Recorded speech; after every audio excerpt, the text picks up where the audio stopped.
মার কাছে একটা সন্তান কোনো দিনই দূরে থাকে না। সবসময় মার কাছে তার সন্তান কাছেই থাকে। সাময়িক মার কাছে তার ছেলে বিচ্ছেদ হলেও আবার চলে আসে, কারণ মাকে ছাড়া যেমন ছেলেও থাকতে পারে না, ছেলেকে ছাড়া মা তো একদমই থাকতে পারে না। মা শুধু ছেলে মেয়ে বলে কোনো ভেদাভেদ নেই, মারা সন্তান ছাড়া থাকতেই পারে না। আর এখানে যেহেতু একটাই সন্তান, মা তো থাকতেই পারবে না। আর ছেলে সাময়িক ভুল করে চলে গেলেও সে ফিরে মার কাছেই আসবে, এটাই হচ্ছে মার বিশ্বাস। মা ছেলেকে মন প্রাণ দিয়ে আগলে রাখছে, ছেলেকে বড্ড ভালোবাসে। এই ছেলের জন্যই মা দিন রাত এক করে আর কি সংসার করে, সংসারটাকে আর কি দাঁড়ানোর চেষ্টা করে। কারণ মা আর বাবার সব কিছুই এই সন্তানকে জুড়ে, এই ছেলেকে জুড়ে। তার ভবিষ্যৎ, তার কি করবি না করবি, সবটাই এই ছেলের জন্যই মা চিন্তা করে, আর কি কুলকারণা করতে পারে না। আজকে সেই মাই তার সন্তানের কাছে, মানে তার ছেলের কাছে খারাপ। ছেলে মাকে সাময়িক দেখতে পারে না, সাময়িক দেখতে না পারলেও তো পরে কিন্তু সেই মাকেই তারা কাজে লাগে। এই হচ্ছে মানে মার সাথে ছেলের বিচ্ছেদ হলেও আবার ছেলে ফিরে আসতে বাধ্য হল। মায়ের টানে, মায়ের ভালোবাসার টানে ফিরে আসতে বাধ্য হল। ছেলে প্রথমে ভেবেছিল বাইরের জগৎটা হয়তো খুব সুন্দর, যাই গিয়ে দেখি বাইরের জগৎটা একদমই অন্যরকম, মা বাবা ছাড়া আমি চলে যেতে পারবো। কিন্তু কিছুদিন পর যখন দেখছে না, বাইরের জগৎ তো একদমই অন্যরকম, এখানে মা নেই, বাবা নেই, কেউ নেই। তো সেই জন্য সে তখন অনুভব করছি যে আমি যেটা করেছি ভুল করেছি। মার কাছ থেকে অভিমান করে আমি বাড়ি থেকে বেরিয়ে আসছি, মার থেকে বিচ্ছেদ করে আমি বেরিয়ে আসছি। এটাই আমার সব থেকে বড় আর কি, মানে কি বলবো, দুঃখের বিষয়। তো এদিকে মা কিন্তু ছেলে ছেলে ছেলে করে একদম পাগল হতে চলল।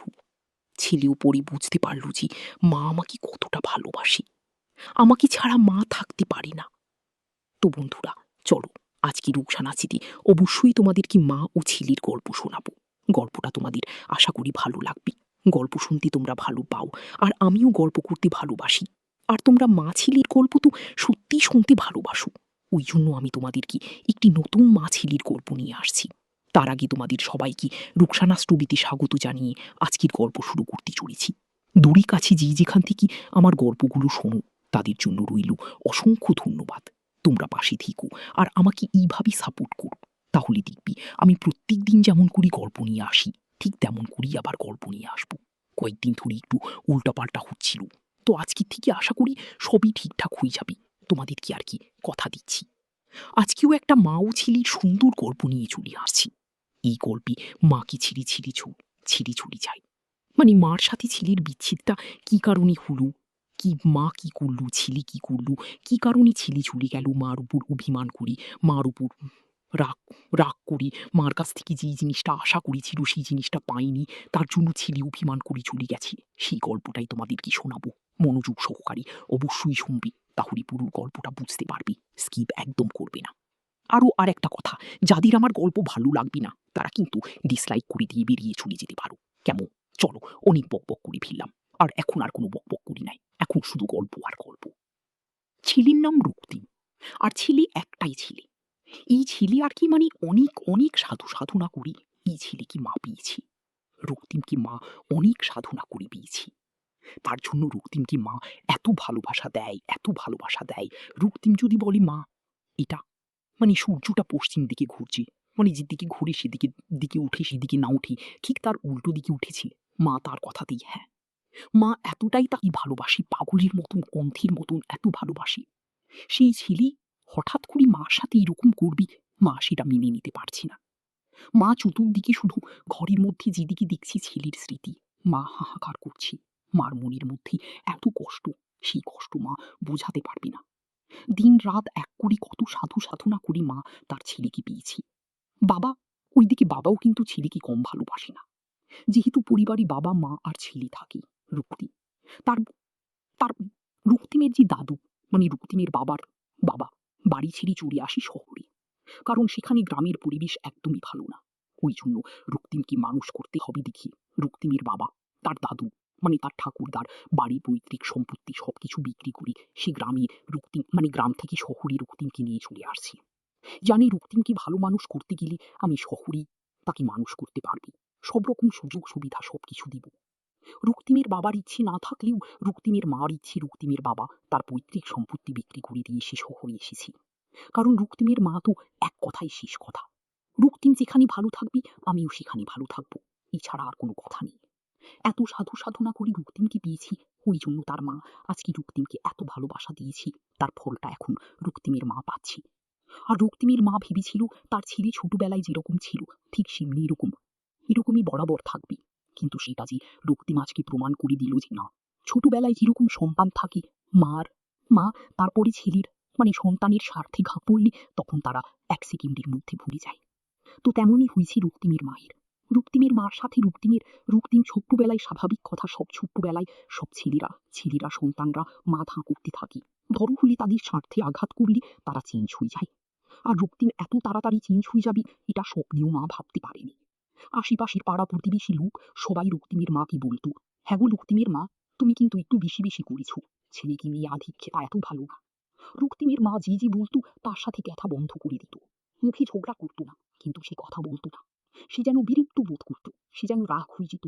তার রক্তিমকে নিয়ে কোনো আজে বাজে কথা বললে সে সহ্য করতে পারত না। তারপরে গ্রামের ব্যাপার কানা ফুসফুস চলতেই থাকে। আর রক্তিম এদিকে আদরে একদম বাদুর হয়ে গেছে, যখন যেটা চাই তো চাই, না দিলে বাস শুরু হয়ে যাবে। তো তেমনই রক্তিমের মা ভাবছি সব, মানে গ্রামের পরিবেশ ভালো না, শহরের পরিবেশে যায়, শহরে গিয়ে আমি আমার ছেলেকে বেশ ভালো মানুষের মতো মানুষ করবো, এই বলে সে একবারও দ্বিধাবোধ করলো না যে পৈতৃক বাড়ি বিক্রি করে শহরে যাচ্ছি। পরবর্তীতে এদের কি হবে, মানে রক্তিমের বাবা রক্তিমের মায়ের কি হবে। রক্তিমের বাবা জানে রক্তিমের মা যেটা বলবে সেটাই করতে, আর রক্তিমের মা জানে আমার রক্তিমের কথাই শেষ কথা। তো যাই হোক, এগুলো করে তারা শহরের বাড়িতে চলে আসছে। সে রক্তিমের জন্য যাবতীয় যা পয়সা পাতি ছিল সবকিছু রক্তিমের পিছনে খরচা করে দিয়েছে। রক্তিমকে তো মানুষ করবে, রক্তিমকে তো মানুষ হতে হবে না। তো এরকম করে রক্তিমকে বেশ ভালো পড়াশোনা সব দিকে করে রক্তিম এখন বেশ ভালো একটা চাকরি পেয়েছে। চাকরি পাওয়াতে রক্তিমকে নিয়ে বেশ ভালোই আছি, সুখী আছি, খুশিতেই আছি। তো খুশি সুখীতে এরকম করতে করতে রক্তিমের হঠাৎ করে একটা বিয়ের, মানে সম্বন্ধ আসে। রক্তিমের মা তার বিয়ে দেবে। তো দেওয়ার পরে এরকম করে রক্তিমের মা যেহেতু বিয়ে দেবে, তো সম্বন্ধ আর কি খোঁজার ব্যাপার আসছে। তখন রক্তিমের আপত্তি ছিল যে না, আমি বিয়ে করবো না এখন। কিন্তু এই যে রক্তিমের মা জোর জবরদস্তি করে বিয়ে দেবে আর জন্য সে রাজি করান। অবশেষে রক্তিম রাজি হয়ে যায়। রাজি হওয়ার পরে তখন রক্তিমের জন্য রক্তিমের যে সম্বন্ধটা আসে, সেই সম্বন্ধটা একটা মেয়ে, একটাই ভাব, মানে শ্বশুরের একটাই। তো মা দেখে বিয়ে দিয়েছে, বড় লোক ভাব। রক্তিম তো মেয়ের যেহেতু বিয়ে দিয়েছে, রক্তিমের মেয়ের যে সাথে বিয়ে দিয়েছে সেটা একমাত্র মেয়ে। তো রক্তিমের খুব, মানে রক্তিমের বউ খুব ভাব। যাই হোক, এই করতে করতে রক্তিমের কিন্তু বিয়ে হয়ে যায়। এখন 9 মাসে 6 মাসের মধ্যে বেশিরভাগ সময় রক্তিমের শ্বশুর বাড়ি। এই নিয়ে রক্তিমের মা অনেক কথা বলে। রক্তিমের হয়ে রক্তিমের হয়ে রক্তিমের হয়ে রক্তিমের হয়ে রক্তিমের হয়ে রক্তিমের হয়ে রক্তিমের হয়ে রক্তিমের হয়ে রক্তিমের হয়ে রক্তিমের রক্তিম রক্তিম রক্তিম রক্তিম রক্তিম রক্তিম।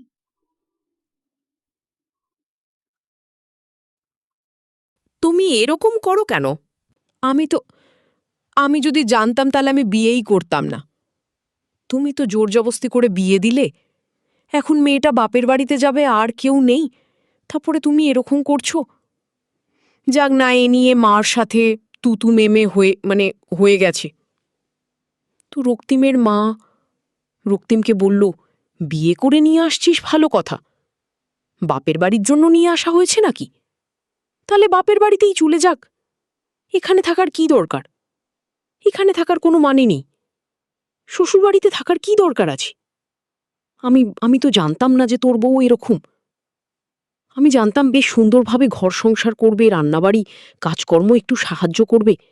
আমি কি সারা জীবন তোদেরকে করিয়ে খাওয়াবো নাকি? এই নিয়ে রক্তিমের সাথে অনেক ক্যাচাল লেগে গেল। রক্তিম বলল, হ্যাঁ তাই কি হয়েছে, পরের বাড়ির মেয়ে, একটু কাজ করতেও তো সময় লাগবে, ও বাপের বাড়িতে থাকতে ভালোবাসে।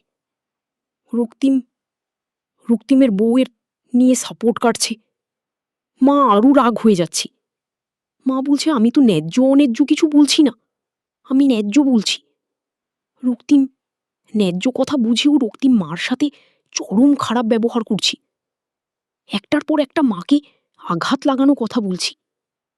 রক্তিমের মা বেশ মুখ দিয়ে বেরিয়ে গেছি। হ্যাঁ, তুই এত বড় কথা বলিস? এত বড় মুখ নেই, যত বড় মুখ নেই তত বড় কথা। তুই আজকে তোর বউয়ের জন্য তুই মানে হয়ে গেছিস যে তুই কোনটা ঠিক কোনটা ভুল বুঝতে পারছিস না। আমি তোকে বড় করলাম, তোর জন্য সবকিছু ত্যাগ করলাম, আর তুই আমাকে এরকম ভাবেই করছিস। তুই আমার বাড়ি থেকে বেরিয়ে যা। এই কথা বলা মাত্রই রক্তিম ও বাড়ি থেকে বেরিয়ে চলে যায়। মানে ও বুঝতেও চাইল না, জানতেও চাইল না, মানে বুঝার চেষ্টাও করল না মার মনের অবস্থা কি হতে পারে। মাকে কষ্ট দিয়ে আমার যাওয়াটা ঠিক হবে না। মা থেকে ছেলে বিচ্ছেদ, মানে রক্তিম তার মায়ের থেকে বিচ্ছেদ হয়ে গেল। বেশ কিছুদিন রক্তিম তার শ্বশুর বাড়িতে থাকলো। রক্তিমের শ্বশুরবাড়ির লোকেরা চাইতই রক্তিম শ্বশুর বাড়িতে থাক। রক্তিম এতদিন থাকে নাই, এখন রক্তিম থাকতো। থাকতে থাকতে থাকতে থাকতে তার তো আর আস্তে আস্তে আস্তে অনেক দিন ছিল, আস্তে আস্তে তার তো আর ভালো লাগছে না। তার তো মার দিকে মন চলে যাচ্ছে, মায়ের কথা মনে পড়ছে।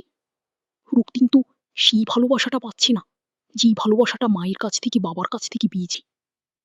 রক্তিমের বউ সারাদিন মোবাইল নিয়ে থাকে, সারাদিন এই করছে ওই করছে, রক্তিমকে সময় দিচ্ছে না। রক্তিমের প্রতি কোনো তার টান নেই। এগুলো নিয়ে টুকটাক অশান্তি হতেই থাকে। রক্তিম ওই অশান্তির মাঝখানেই বুঝতে পারে যে ওর মা তাকে কতটা ভালোবাসে। তো তখন সে নিজে নিজে এতটা আফসোস করে, নিজে নিজে এতটা মানে ভুল স্বীকার করে, নিজে নিজে কাঁদতে থাকে সারাদিন, নিজে নিজে কেমন হয়ে গেছে। আর ওইদিকে রক্তিমের মা পাগলের মতো হয়ে গেছে, রক্তিম ছেড়ে চলে গেছে। তারপরে রক্তিম কি করলো? একদিন রক্তিমের বউকে বুঝানোর চেষ্টা করল। তারপর রক্তিমের বউ কোনো মতেই বুঝতে চাইল না। তখন রক্তিমের সাথে অনেক ক্যাচাল লেগে গেল। রক্তিম কি করল? ওই মুহূর্তে ওর বউকে ছেড়ে বাপের মার কাছে চলে আসছে। মা দেখছে মা এসে শুয়ে আছে। তখন রক্তিম মার ওইরকম চেহারা দেখে শুকিয়ে কাঠ হয়ে গেছে।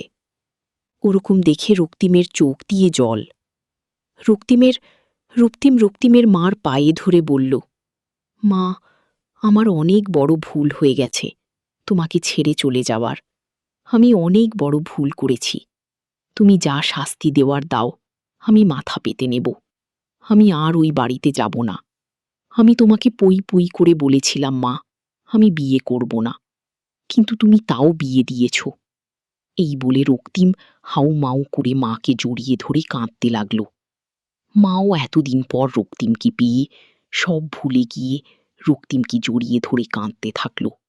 বলল, তুই আমার জন্য একটুকুও মনে পড়ল না, তুই আমাকে একটুকুও ভালোবাসিস না।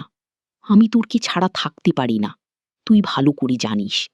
আর তুই একটা তোর পরের বাড়ির মেয়ের জন্য ভুল করেছে, তার জন্য তুই আমার সাথে ঝগড়া করে এরকম করে চলে এলি। রক্তিম কাঁদতে কাঁদতে বলল, মা, আমার ভুল হয়ে গেছে। আমি বুঝতে পারিনি যে আমার বউয়ের আমার প্রতি কোনো টান নেই। আমি যখন দেখলাম তখন আমি অনেক বড় ভুল করে ফেলছি। তোমাকে ছেড়ে চলে গেছে, আমি ওকে ছেড়ে চলে আসছি।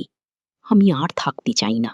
আমি তোমার সাথেই, বাবার সাথেই খুশি থাকতে চাই। আমি জানি তুমি অনেক কষ্ট পেয়েছ, বাবাও অনেক কষ্ট পেয়েছে। রক্তিমের মা বলে, তোর বাবার দেখ, তোর বাবা কি হয়ে গেছে চেহারা, তোর বাবা তোর সুখে সুখে। রক্তিমের বাবার কাছে গিয়ে পায়ে ধরে বাবাকে জড়িয়ে ধরে কাঁদতে কাঁদতে বলে, বাবা, আমাকে এবারের মতন ক্ষমা করে দাও। আমার বড্ড ভুল হয়ে গেছে, তোমাদের ছেড়ে আমি চলে গেছি। এই বলে রক্তিমের বাবা বলল, আমার কাছে না, তোর মার কাছে ভুল স্বীকার কর। যেই মানুষটা সারা জীবন তোর জন্য লড়ে গেল, তোর ভালোবাসায় সবকিছু ত্যাগ করে দিল, সেই মানুষটাকে তুই ছেড়ে গিয়ে বড্ড ভুল করেছিস রে রক্তি। এই ভুলটা আর দ্বিতীয় দিন করিস না। তোর বউকে কি আমরা একবারও বলিনি তোর বউকে ছেড়ে দি, কিন্তু ন্যায্য বিচারটা করি, তারপরে আর কি যা করার করবি। রক্তি মাথা নিচু করে চোখ দিয়ে জল পড়তে পড়তে বলি, বাবা, আমার ভুল হয়ে গেছে,